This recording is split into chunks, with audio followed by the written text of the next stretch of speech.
Okay, this is rough, but I really want to share with you the discovery and experiment of the San Marzano tomatoes. I'm playing with the Cento brand, and for authenticity, we'll say area 204.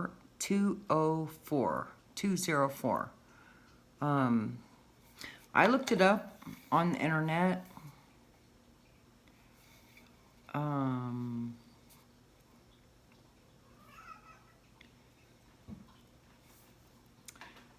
www.findmyfield.com.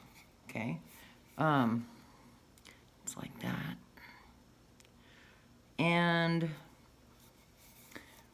my code basically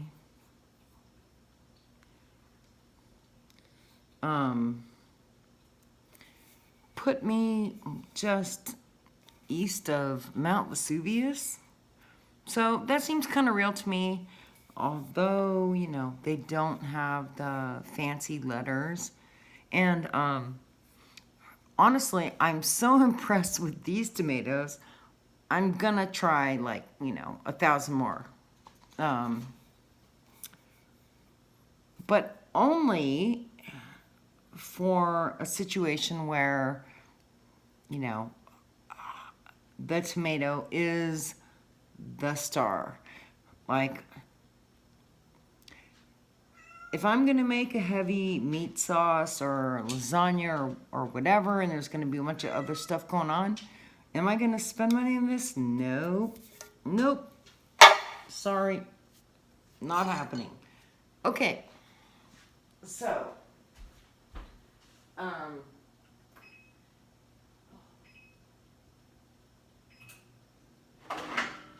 just started my oven.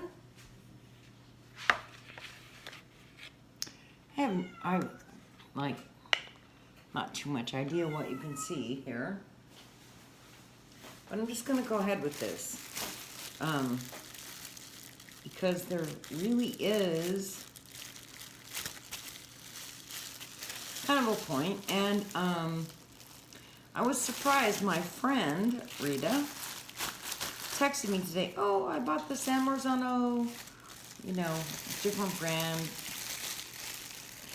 Not sure exactly. And she tried to like put it in her dinner. She's like, oh, they're so acid, yada yada. So I don't know. Maybe there's something to this whole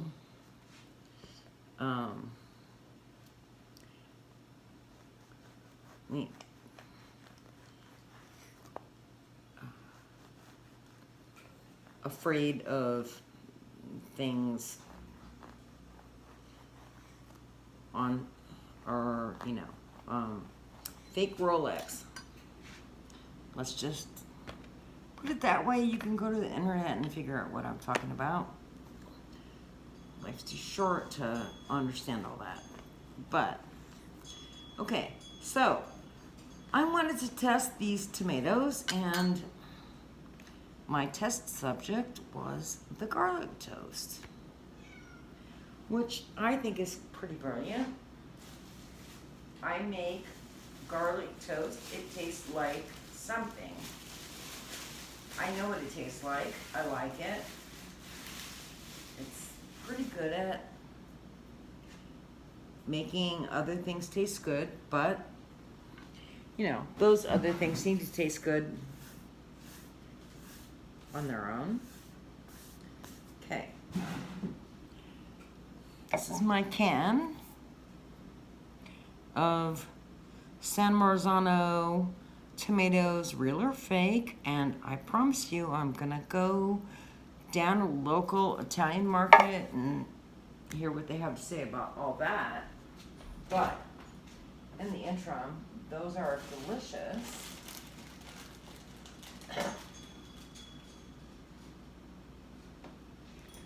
Oh, by the way, I'm using my tripod for the first time live. Okay.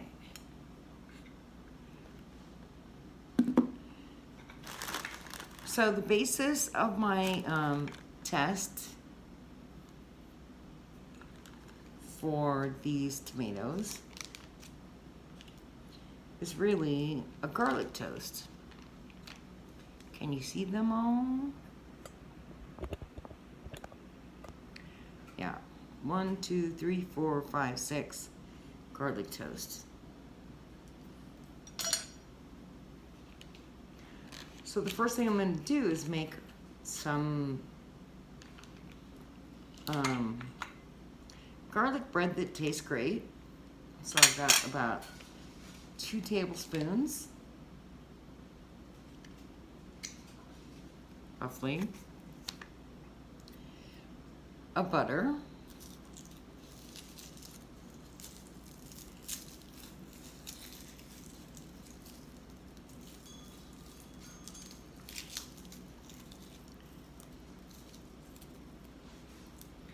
I don't think that's enough garlic.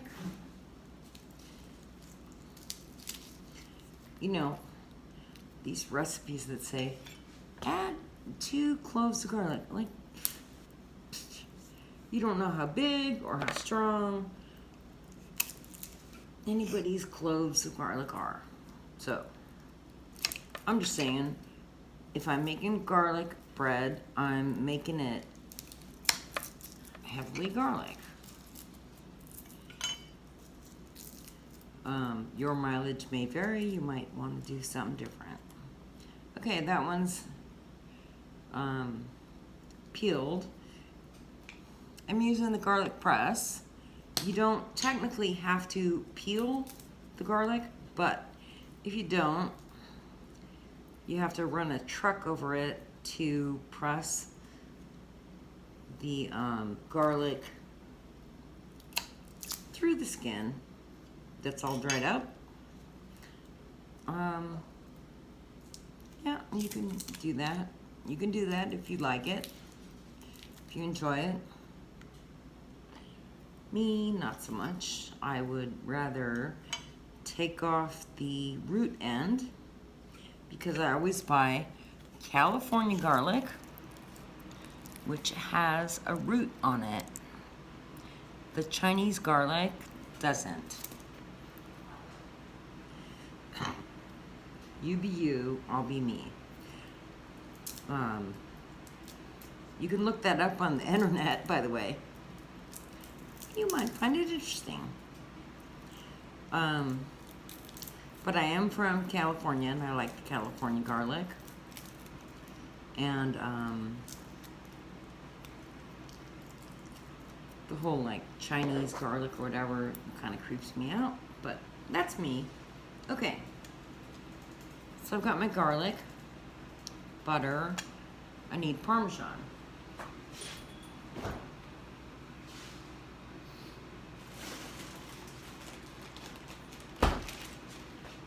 I'm just trying to make garlic bread at this point.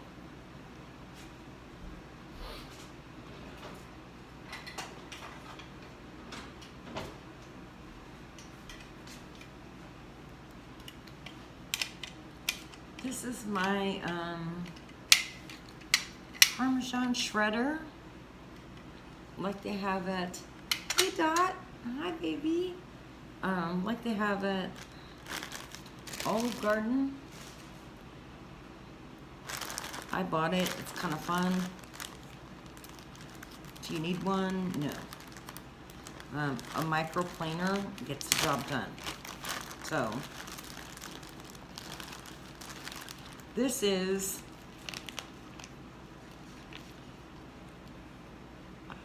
Parmesano Reggiano that I bought at Walmart, which equates to authentic Parmesan cheese. I've certainly had better from Italian deli type sources, but that's what I've got. So, I've got about 2 ounces of softened butter.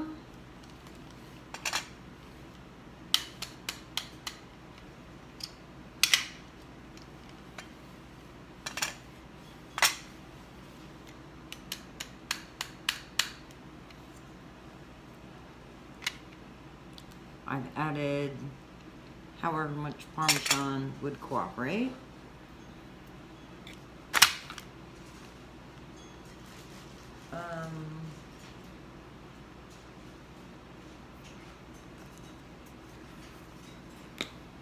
You could also use Romano.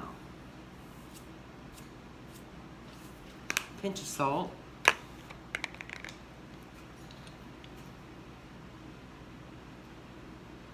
Now I'm going to press, oops, I'm going to press the garlic. That never really cooperates.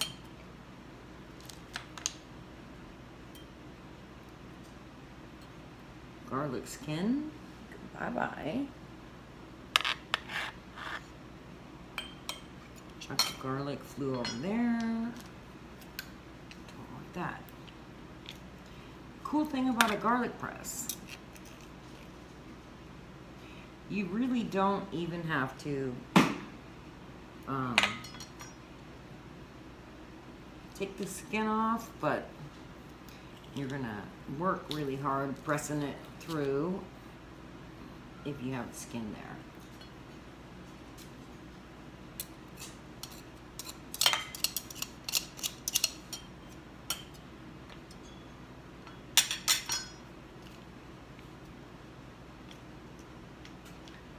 So, these little pokers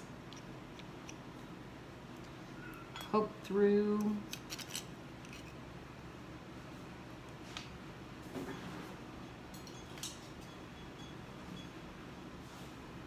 And somewhat eliminate the garlic out of the tool. Extremely hard to clean. Extremely hard to get the whole garlic scent out of it.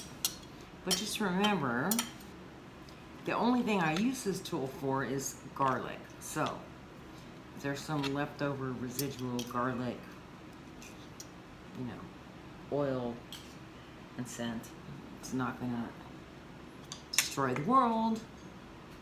Okay. Butter, fresh grated Parmesano Reggiano or Parmesan of your choice.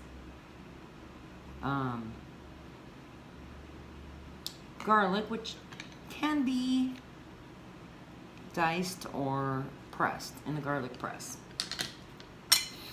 It's just the idea of a bunch of garlic. Now, I thought I already put salt in it, but I'd err on the side of doing that twice.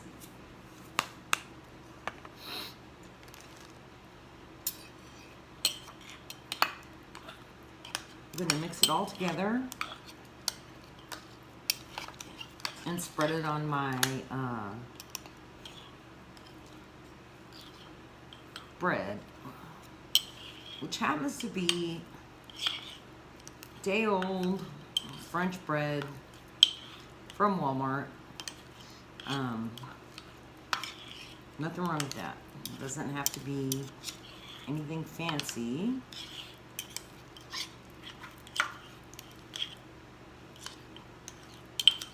Okay, mix it up, rub it on the bread.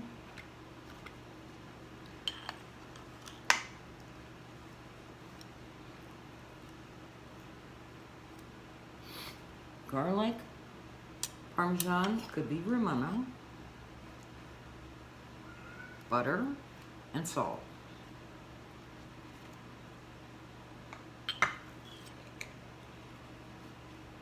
One of the things that makes this really yummy is that if I make this at my house, I show you how to do it, and then you make it at your house, and I go over there. Yours is going to be a little bit different, which to me is sort of the, you know,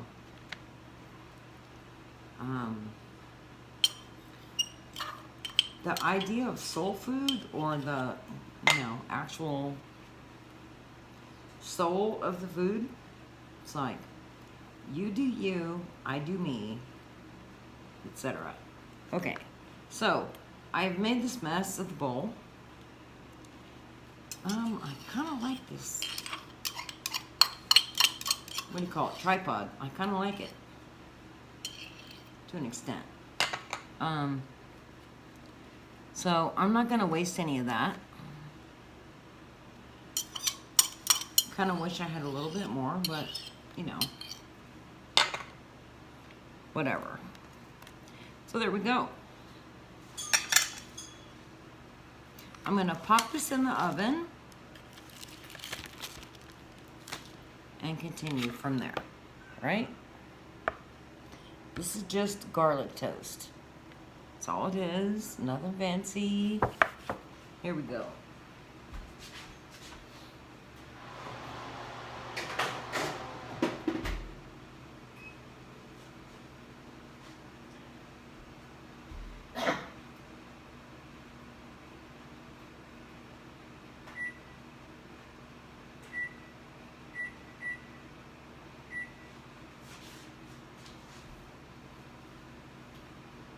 Okay, I set the timer for 3 minutes just to make sure, you know, I didn't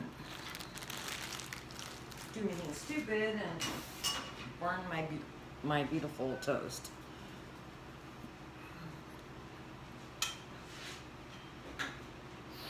Okay, so here we are. This is my Parmesano Reggiano, which I have to say is probably not the best stuff I ever bought. You probably have to go to an Italian deli to get the really good stuff. You can use Romano cheese, which I actually like a lot, and it's much less expensive. Okay. So, the point of it all is to find the flavor and good things to do with these crazy delicious tomatoes.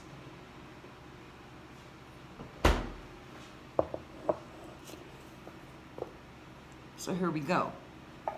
This is Cento brand, and I'm probably gonna run through a lot of other brands and options.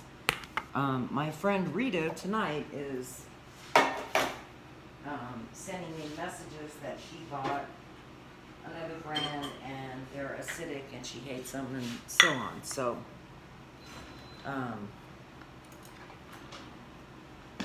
not sure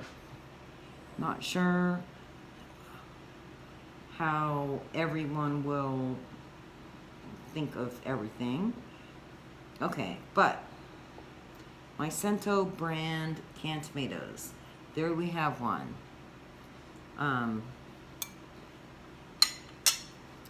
It is in tomato puree, so that stuff tastes just fine. I'm gonna cut into this.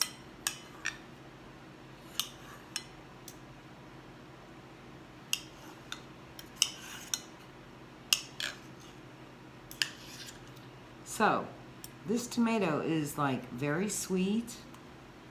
Like if you cooked it, you candied it in sugar all day, you might or might not get to this kind of sweetness. It's really very divine, but you know, if you drop it into, there goes my timer. If you drop it into lasagna or a heavy, you know, meat sauce, it's going to get lost, I would say. It's really lovely, but it's delicate. So I'm going to take that and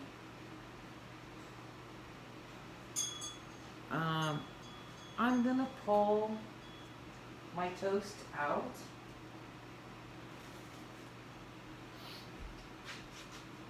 Just to make sure, you know.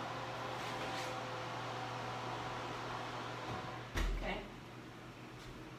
This is very, nowhere near burnt. Let's call it that. So, that's a good canvas for playing with these tomatoes.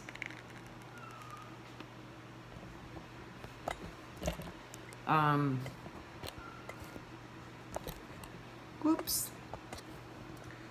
Yeah, not so sure about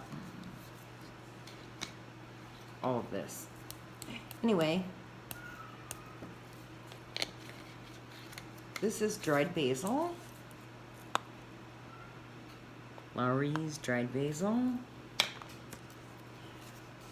This is some pink salt. I'm pretty nervous about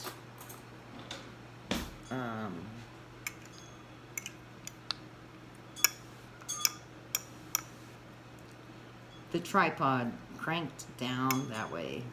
It seems very